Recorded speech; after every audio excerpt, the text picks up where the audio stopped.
Muy buenas noches, queridos hermanos. Antes de iniciar el estudio bíblico de hoy, vamos a pedir la orientación de Dios en oración. Santo Dios que habita la eternidad, te damos gracias, Señor, por esta oportunidad que nos da cada uno de nosotros de poder, Señor, escuchar un poco más y estudiar un poco más de tu santa palabra. Te pedimos que este estudio sea de provecho para todos. Ayúdenos a comprender más, aumentanos la fe, Señor. Todo eso te lo pedimos y te lo agradecemos en nombre de Jesús. Amén. Muy bien, empezamos el estudio sobre la genealogía de Jesús con la definición de la palabra genealogía. Genealogía se trata de una lista, de un listado que establece el linaje de una persona o una familia a través de la relación de nombres de sus antepasados en orden cronológica. Algunos se familiarizan mejor con el término más común que es árbol genealógico. Me imagino que alguna vez nos hemos detenido a pensar en nuestro árbol genealógico y a preguntar a los papás y los abuelos sobre nuestros antepasados. Yo, al igual que a todo el mundo, tengo mis progenitores, papá y mamá. Cada uno de mis padres tuvieron también sus padres, que son mis abuelos, y tuvieron también sus padres, que son los bisabuelos. Cada uno de ellos, cada uno de la generación pasada tuvieron sus padres, y ahí tenemos esa relación de parentesco. Entonces, tengo dos padres, es decir, padre y madre, luego 4 abuelos, luego 8 bisabuelos, luego 16 tatarabuelos, luego 32 tatarabuelos, y así sucesivamente. En cada generación, siempre doblando la cantidad de mis ascendientes y de todos que hagan la misma cuenta. En la genealogía pasada de número 10, yo debería haber tenido entonces, siguiendo estos cálculos, 512 tatarabuelos. Y en mi generación pasada de número 20, vamos un poco más atrás, yo debería haber tenido 262.144 tátaras abuelos. Ahora viene lo insólito. En 35 generaciones hacia atrás, yo debería tener aproximadamente 8.6 mil millones de tátaras abuelos en esa proyección matemática. Eso considerando un cambio de generación a cada 25 años aproximadamente. Y mi generación 35 sería hace unos 700 años atrás. Es decir, alrededor del año 1300 después de Cristo. El problema es que en ese año la población mundial estimada era de 380 millones de personas. La genealogía de Jesús en Mateo capítulo 1, que veremos un poco más adelante, posee cerca de 40 generaciones hasta Abraham. Jesús debería entonces tener en su genealogía pasada, esa de número 40, unos 137 mil millones de tatarabuelos y uno de ellos sería, de esa generación, sería Abraham. Mientras volvemos hacia atrás, en nuestras generaciones, los números van creciendo y creciendo exponencialmente. Pero la contradicción es que en la realidad la población mundial aumenta hacia adelante, hacia el futuro y no así hacia el pasado. Hoy somos 8.000 millones de habitantes en el globo terrestre y hace tan solo 100 años atrás la población mundial era de 1.7 mil millones de habitantes y hace 200 años era de 1.000 millones de habitantes. Mientras la población mundial aumenta del pasado hacia el futuro, nuestras genealogías aparentemente aumentan vertiginosamente del presente hacia el pasado, llegando supuestamente en poco tiempo a superar la cantidad de la población mundial hoy existente. ¿Cómo podemos solucionar esta aparente paradoja? En un artículo de 1999, el investigador chino de apellido Chang analizó matemáticamente la red de ancestros y concluyó que si miramos la ascendencia, es decir, el pasado de una población viva de hoy, encontraremos en algún momento hacia atrás, en el tiempo, tarde o temprano, algunas genealogías, lo vamos a verificar de acuerdo a ese estudio, que va a aparecer en algún momento un ancestro común entre todos. Entonces, lo que pasa es que en algún momento las genealogías de diferentes personas se cruzan y se encuentran en una sola persona. ¿Y acaso no es ese el modelo bíblico?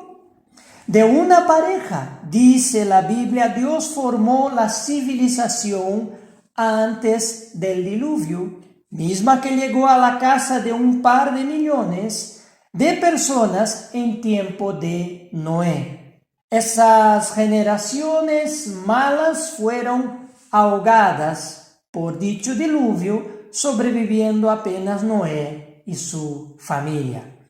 Entonces, las genealogías, según la Biblia, que coincide con los estudios, por ejemplo, de ese investigador chino ya mencionado, entonces empiezan por una pareja. Por ejemplo, Adán y Eva en el mundo antiguo o Noé en sus 3 hijos en el mundo presente. Luego, dentro de la civilización, en ciertos momentos definidos surgen personas que son la base de pueblos y naciones. Abraham fue el padre de la nación de Israel, por ejemplo.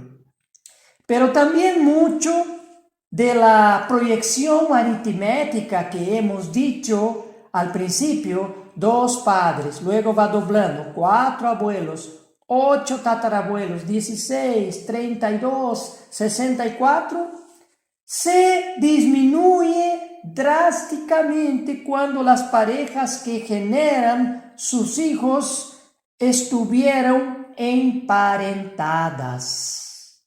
Por ejemplo, con primos cercanos o lejanos, costumbre que ha sido una práctica común en el pasado, casarse entre parientes.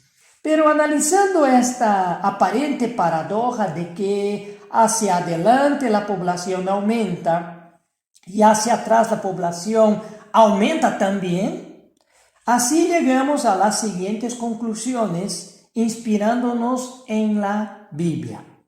Que la población del mundo antiguo surgió de una sola pareja a partir de Adán y Eva.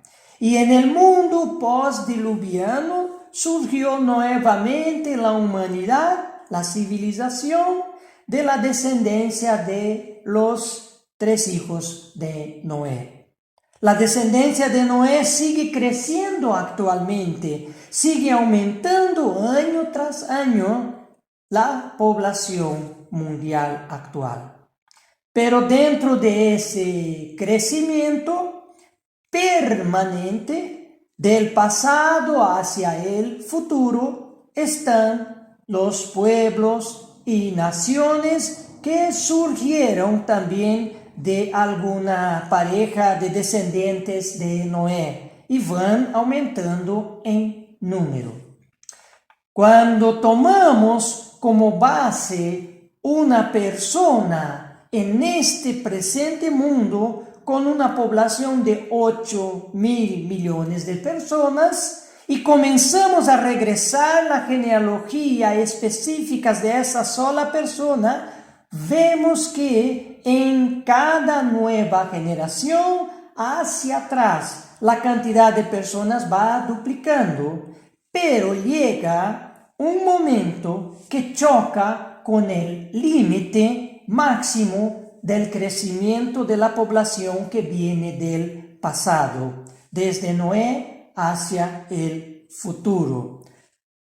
Hasta ahí llega el crecimiento en números de nuestros antepasados. Y a partir de entonces, las siguientes generaciones empiezan a disminuir hasta llegar a una sola persona, es decir, al propio Noé. En ese mismo caso individual, partiendo de Noé, se llega a un determinado límite de expansión. Y el gráfico empieza entonces a cerrar. Y su punta caerá en alguna persona de la actualidad. Así podemos entender que el modelo bíblico es el modelo correcto para entender el fenómeno de las genealogías. Pasando ahora a Jesús, la pregunta es, ¿por qué el Verbo, como parte de la divinidad, tuvo que convertirse en ser humano? La respuesta directa y sencilla está en la explicación del ángel que anunció a María que ella concebiría a Jesús por obra del poder de Dios. Mateo, capítulo 1, versículo 21 dice el ángel a María: y darás a luz un hijo, y llamarás su nombre Jesús, porque él salvará a su pueblo de sus pecados.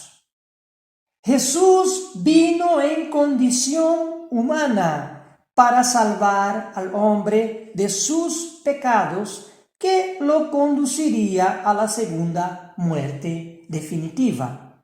Jesús pagó la pena de muerte que el hombre merecería al morir en lugar de nosotros, los que aceptamos ese sacrificio. Y continuando en el tema, ya hemos visto en uno de los estudios bíblicos anteriores que en su preexistencia el Dios Elohim no tenía genealogía. Sin embargo, en su condición humana, el Verbo ya convertido en Jesús aparece en 2 genealogías, tanto en Lucas capítulo 3 como en Mateo capítulo 1. Y pese a las diferencias, ambas genealogías tienen a David como ancestro común, entre otros, obviamente, que es el objetivo doctrinal y profético que se quiere transmitir. Incluso en la genealogía escrita por Lucas, yendo más allá, esa genealogía, trazando la ascendencia de Jesús, llega hasta Adán, al que refiere como Hijo de Dios. Las listas son idénticas entre Abraham y David, entre Lucas y Mateo, pero difieren radicalmente a partir de ese punto. Mateo tiene 27 generaciones de David a Jesús, mientras que Lucas tiene 42, casi sin superposición entre los nombres de las dos listas. Una de las conclusiones es que el relato de Mateo sigue el linaje de José, mientras que el de Lucas parece seguir el linaje de María, aunque ambos empiezan con Jesús y luego van a José y no a María. Si bien Jesús no fue hijo biológico de José, de hecho, José fue reconocido como el padre legal de Jesús. Que Jesús se encuentre en la genealogía de José es justamente por esa legalidad. Y lo interesante es que tanto José, padre legal de Jesús, y María, madre biológica de Jesús, ambos fueron descendientes de David, su papá y su mamá de Jesús. El Evangelio de Mateo describe la genealogía de Jesús hasta David y Abraham, con 3 bloques de 14 generaciones de cada ser igualmente esquemático. En el mundo antiguo, cada letra del alfabeto tenía un valor numérico y el valor para el nombre de David da 14 años. De las 14 generaciones, lo que subraya la ascendencia davídica de Cristo y su identidad como el Mesías esperado.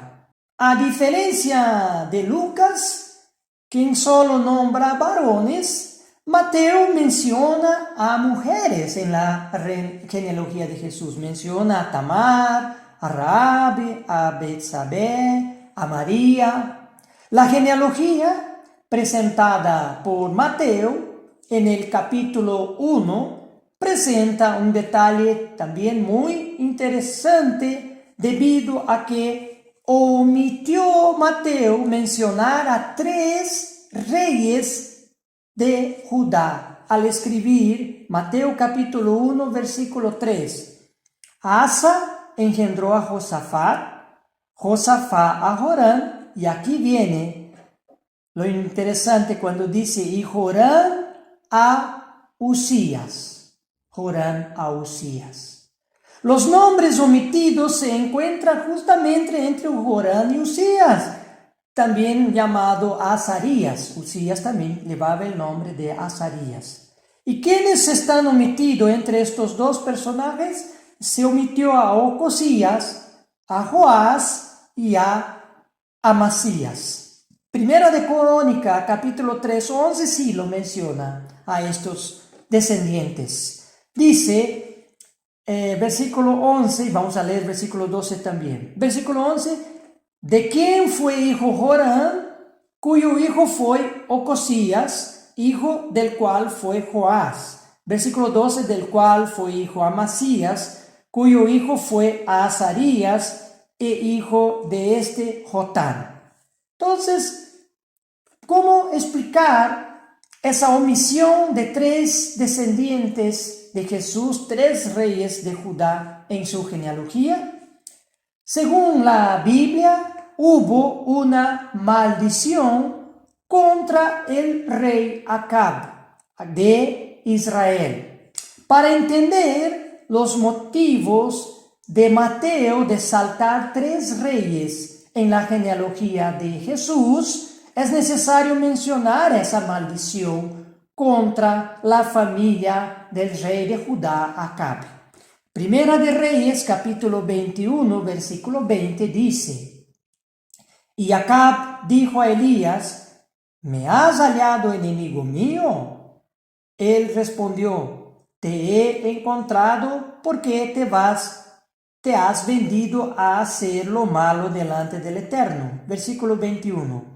He aquí yo traigo mal sobre ti, y barreré tu posteridad, y destruiré hasta el último varón de la casa de Acab, tanto el siervo como el libre en Israel. Veamos las implicaciones. El rey Joram de Judá, que está en la genealogía de Jesús, y Judá era el reino del sur, era casado con Atalía. Ella, Atalía, era hija del rey Acab, del otro reino del norte. Él era hija del rey de Israel, el reino del norte, Acab. Y Acab era casado con Jezabel.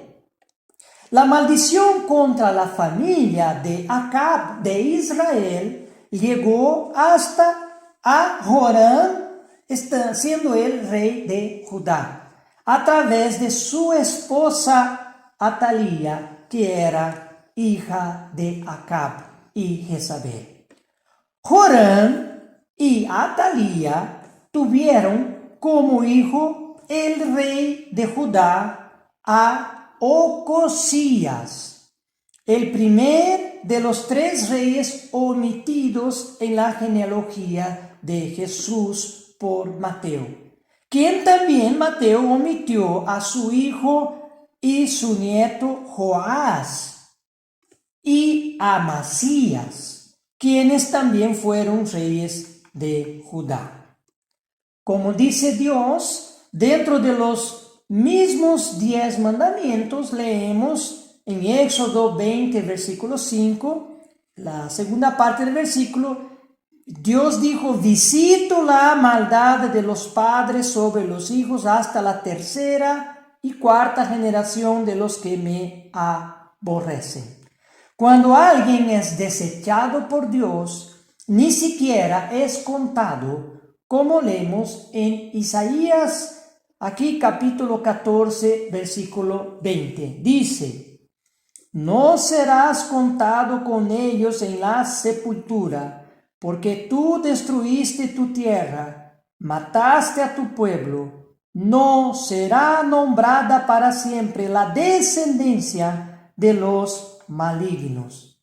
Mateo cumplió con esto al no nombrar a los 3 descendientes de Acab, y esos 3 reyes no se encuentran entonces en la genealogía de Jesús, aunque fueron sus ascendientes. Veamos lo que dice Mateo. Mateo capítulo 1, ahora vamos a seguir con este tema de la genealogía de Jesús. Y aquí en Mateo capítulo 1, versículo 1, dice: libro de la genealogía de Jesucristo, hijo de David, hijo de Abraham. La genealogía de Jesús podemos estudiarla después de su nacimiento. La encontramos en Mateo y también en Lucas, como ya hemos mencionado antes, y también encontramos esa genealogía en los libros de Crónica y de Ruth en el Antiguo Testamento. La mayoría de las genealogías en la Biblia están relacionadas con el pueblo de Israel. La primera genealogía que abarca un gran periodo de tiempo, está en Génesis capítulo 5. Es algo que va a anteceder a la nación de Israel. Allá en Génesis capítulo 5 se relata la genealogía desde Adán hasta Noé y sus 3 hijos, Sem, Cam y Jafet. Aparentemente son 11 generaciones en 1658 años. Sin embargo, hay que considerar que el cambio de una generación a otra en la práctica debe ser contado desde cuando nace el primer hijo de una pareja, es decir, desde el hijo primogénito. En Génesis capítulo 5, versículo 3, se salta las primeras generaciones de Adán cuando Moisés escribió en Génesis capítulo 5, versículo 3. Y vivió Adán 130 años y engendró un hijo a su semejanza, conforme su imagen, y llamó su nombre Set. Set definitivamente no fue el primogénito de Adán y Eva. Consecuentemente, Set no representa el inicio de la segunda generación a partir de Adán, porque Adán y Eva generaron antes a Caín, el primogénito, y a otros hijos e hijas, uno de ellos Abel. Caín y Abel se casaron con sus hermanas y ya tenían familias establecidas cuando Caín mató a su hermano Abel. Luego Caín huyó al norte y se casó con alguna de sus primas. Por ello entendemos que hubo más de 11 generaciones entre Adán y Noé, ya que Set en esa lista genealógica no fue el primer hijo de Adán. Otro problema en establecer exactamente una ascendencia o descendencia es que hay comprobadamente vacíos de generaciones en varias listas genealógicas en la Biblia. Vea que hemos explicado la de la omisión de 3 reyes en la genealogía de Jesús. Ahora aquí, como escribió un investigador, un teólogo, el profesor Daniel Conejero, eso no debe ser entendido como un error, dice este teólogo, pues los autores de la Biblia muchas veces priorizaban los elementos centrales y relevantes para la historia que estaba siendo contada, lo que eventualmente ocasionaba la omisión de una o más generaciones por no poseer importancia significativa en el relato. Eso es lo que dijo ese teólogo.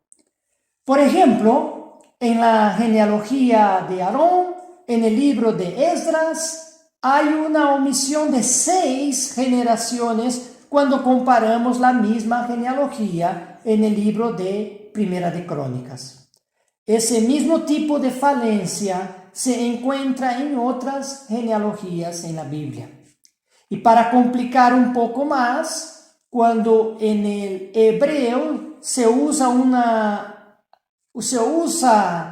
en las genealogías la palabra ben para hijo, esa misma palabra también significa nieto, bisnieto, tataranieto o descendiente. No habiendo la seguridad de que las listas genealógicas son completas, sin vacíos, entonces los cálculos de la cantidad de generaciones entre un personaje importante y otro estaría basado en un promedio de años de las generaciones dentro de un cierto periodo. En la genealogía de Adán hasta Noé, tenemos a Mahalaleel y también a Enoque, ambos generando un descendiente a los 65 años. Y los demás en esa lista genealógica aparecen con más o con mucho más años entre una generación y otra. Por lo tanto, hay que deducir que ese linaje no es puramente de primogénitos, por lo menos lo de la mayoría, lo que nos hace pensar, recalcular la cantidad de generaciones sobre la base de 30 años, el promedio de la edad de los papás en el nacimiento de sus primogénitos. Eso significa que habría existido unas 35 generaciones de Adán hasta Noé, y no así 11 como aparece en la lista de Génesis. Y de Noé hasta Abraham tomaríamos un promedio menor de 30 años que aparece en la genealogía de 7 personas en un total de 9 generaciones. Desde Sem, hijo de Noé, hasta Abraham, genealogía descrita en Génesis capítulo 11. Entonces eso significa que en los 952 años entre Noé y Abraham, habría alrededor de unas 30 genealogías. Y continuando durante los próximos 1880 años, desde Abraham hasta Jesús, tomaríamos un nuevo promedio ahora de unos 25 años por generación. Con eso tendríamos en este tercer periodo alrededor de 75 generaciones desde Abraham hasta Jesús. Y finalmente, en los siguientes últimos 2000 años de nuestra historia, es decir, desde Jesús hasta el presente, tomando un promedio aún menor de 20 años por cada nueva generación, tendríamos alrededor de 101 generaciones entre Jesús hasta nuestros días actuales. Lo interesante de todo ello es que a cada uno de nosotros hoy nos separaría de Adán solamente unas 201 generaciones lineales en los últimos 6000 años de vida humana. Hay que considerar todavía que con la destrucción de la civilización humana por un diluvio, los 8.000 millones de personas que existen hoy en el mundo, surgimos del reinicio de la civilización humana desde los tiempos de Noé y sus 3 hijos, es decir, hubo por el momento desde Noé hasta nosotros unas 166 generaciones en unos un poco más de 3000 años. La genealogía de Jesús, como se indicó anteriormente, se encuentra en los libros de Mateo y de Lucas. Mateo empieza por Abraham y Lucas llega hasta Adán y lo dice hijo de Dios. Adán, hijo de Dios. A pesar de que el punto de partida del linaje de Jesús en el libro de Mateo es Abraham, hay que considerar que Abraham vino de la descendencia justa de Set, hijo de Adán, de quien Noé también desciende, motivo por el cual Lucas es quien extendió la genealogía de Jesús hasta Adán. Ahora hablaremos un poco sobre el propósito del linaje humano de Jesús. Y es importante entender por qué Jesús nació en el linaje que ha nacido. Para ello remontaremos al llamado de Abraham y constataremos lo que Dios le prometió. Génesis capítulo 12, vamos a leer del versículo 1 hasta el 3. Génesis 12, versículo 1 dice: Pero el Eterno había dicho a Abraham: Vete de tu tierra y de tu parentela y de la casa de tu padre a la tierra que te mostraré. Versículo 2. Y haré de ti una nación grande y te bendeciré y engrandeceré tu nombre y serás bendición. Versículo 3. Bendiciré a los que te bendijere y a los que te maldijere maldeciré. Y serán benditas en ti todas las familias de la tierra. Dios esperó unos 500 años después del diluvio hasta que la civilización humana volviera a florecer para llamar una persona en especial dentro de esa civilización en Mesopotamia. Una persona quien iniciaría una nación para Dios. En Génesis capítulo 10, donde se describen las descendencias de los hijos de Noé, se define también el origen de diferentes pueblos y naciones. Es decir, que en los inicios de la civilización, personas en particular dieron origen a diferentes naciones. Y en medio de todas estas personas está Abraham, escogido por Dios para originar una nación en especial entre las demás naciones. Y esa nación fue el pueblo de Israel. Dios creó y dirigió la nación de Israel para que el Verbo se convirtiera en ser humano dentro de un linaje específico de esa nación. Fueron 2000 años de preparación hasta el nacimiento de Jesús. 2000 años separa a Abraham de Jesús, como está escrito en Mateo capítulo 1, anunciado por el ángel a María, que Jesús nacería para salvar a su pueblo de sus pecados. Vemos una preocupación primaria de Dios en salvar a su pueblo. Jesús anunció primero el evangelio del reino de Dios a los judíos y comisionó a sus discípulos. Mateo capítulo 10, vamos a leer versículos 5 al 7. Mateo 10, versículo 5. A estos 12 envió Jesús y les dio instrucciones diciendo: Por camino de gentiles no vayáis, y en ciudad de samaritanos no entréis. Versículo 6. Sino id de antes a las ovejas perdidas de la casa de Israel.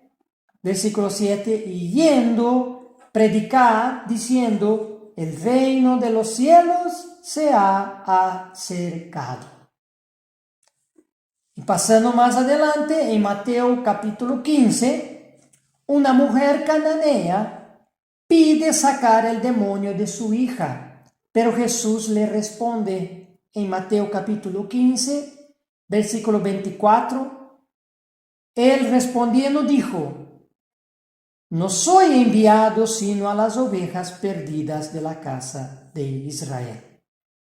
También podemos ver en Mateo capítulo 23, donde Jesús habló de su intento de alivianar el dolor de su pueblo, pero acabó resignándose al decir, Mateo capítulo 23, versículo 37 al 39, dice, versículo 37, Jerusalén, Jerusalén, que matas a los profetas y apedreas a los que te son enviados. ¿Cuántas veces quise juntar a tus hijos como la gallina junta sus polluelos debajo de las alas, y no quisiste. Acá Jesús no habla solamente de su ministerio, sino de todos los tiempos en que Judá ha sido rebelde hacia Dios. Y en los versículos siguientes profetiza, versículo 38 y 39. Versículo 38, he aquí vuestra casa os es dejada desierta. Refiriéndose a la destrucción cercana de Jerusalén en manos de los romanos, y eso fue en el año 70 de nuestra era. Y luego hace un salto al futuro cuando regrese por segunda vez. Jesús dijo, versículo 39, porque os digo que desde ahora no me veréis hasta que digáis, bendito el que viene en el nombre del Señor. La nación de Judá y la nación de Israel lo hará a cabo de los días cuando Jesús vuelva a llevar a todo su pueblo sobreviviente de las naciones de vuelta a su lugar de origen en el milenio y por supuesto a los resucitados en el último y gran día después del milenio. En Ezequiel leemos la profecía que dice, Ezequiel capítulo 37, vamos a leer los versículos 21 y 22. Versículo 21. Y les dirás, así ha dicho el Eterno el Señor, y aquí yo tomo a los hijos de Israel, de entre las naciones a las cuales fueron, y los recogeré de todas partes y los traeré a su tierra. Versículo 22. Y los haré una nación en la tierra, en los montes de Israel, y un rey será a todos ellos por rey. Y nunca más serán dos naciones, ni nunca más serán divididos en dos reinos. La voluntad de Dios al crear su pueblo físico de la descendencia de Abraham fue para que se volvieran la luz del mundo, al ubicarles en el centro del mundo antiguo, es decir, la tierra de Canaán después de la larga servidumbre que tuvieron en Egipto. Eso ya hemos explicado en un estudio bíblico anterior. Israel fue un pueblo físico con leyes físicas, incluyendo una gran cantidad de ritos ceremoniales, porque Jesús necesariamente tenía que nacer dentro de un pueblo físico, con un linaje específico para el propósito de Dios con el mundo entero. Como el apóstol Pablo escribió en Romanos capítulo 10, versículo 12, sobre este tema. Pablo dijo que Israel fue un pueblo desobediente y rebelde. Y Salmos 81, 13, 14 se refuerza porque ese pueblo fue llevado cautivo. Dice, oh, si me hubiera oído mi pueblo, si en mis caminos hubieran andado Israel. Es el mismo lamento de Jesús cuando dijo, Jerusalén, Jerusalén, ¿cuántas veces quise juntar a tus hijos como la gallina junta sus polluelos debajo de las alas y no quisiste? Y aquí termina el versículo que dice, en un momento habría yo derribado a sus enemigos y vuelto mi mano contra sus adversarios, si el pueblo le hubiese escuchado a Dios. Por la rebeldía permanente de su pueblo, generación tras generación, todas las 10 tribus del norte que formaba el reino de Israel fueron llevados cautivos por el imperio de Asiria. Luego, con el pasar del tiempo, perdieron su identidad y nunca más regresaron a su tierra de origen. Mientras que el reino del sur, es decir, el reino de Judá, unos 130 años después fue conquistado por el imperio de Babilonia, permaneciendo cautivos ellos allá en Babilonia por 70 años, hasta que, con la liberación efectuada por el imperio persa, el que sucedió a Babilonia, los judíos pudieron regresar a su tierra de origen y reconstruir la ciudad de Jerusalén y el templo. Veremos ahora en el libro de Lucas un propósito más del verbo de haberse sometido a una condición humana en el linaje de Abraham, David y en Judá. En las palabras del ángel que anunció a María que ella concebería un niño por el poder de Dios. Lucas capítulo 1, versículos 31 al 33 dice, versículo 31, y ahora concebirás en tu vientre y darás a luz un hijo, y llamarás su nombre Jesús. Versículo 32, este será grande, y será llamado Hijo del Altísimo. Y el Señor Dios le dará el trono de David, su padre. Versículo 33, y reinará sobre la casa de Jacob para siempre, y su reino no tendrá fin. Dios empezó a forjar la nación de Israel desde Abraham y reinó sobre ellos desde la salida de este pueblo de la esclavitud de Egipto hasta los tiempos del profeta Samuel, pasando por un largo periodo en que Dios gobernó a su pueblo a través de los jueces. Y hubiera continuado así si el pueblo de Israel hubiera sido fiel a Dios. Como se citó en Salmos 90, «Oh, si me hubiera oído mi pueblo, si en mis caminos hubiera andado Israel». Si hubieran sido obedientes, las naciones del mundo hubieran sido sujetadas bajo el gobierno teocrático de Dios sobre Israel. Y por increíble que parezca, si Israel hubiera sido fiel a Dios, ellos serían hoy la iglesia de Dios y no los gentiles.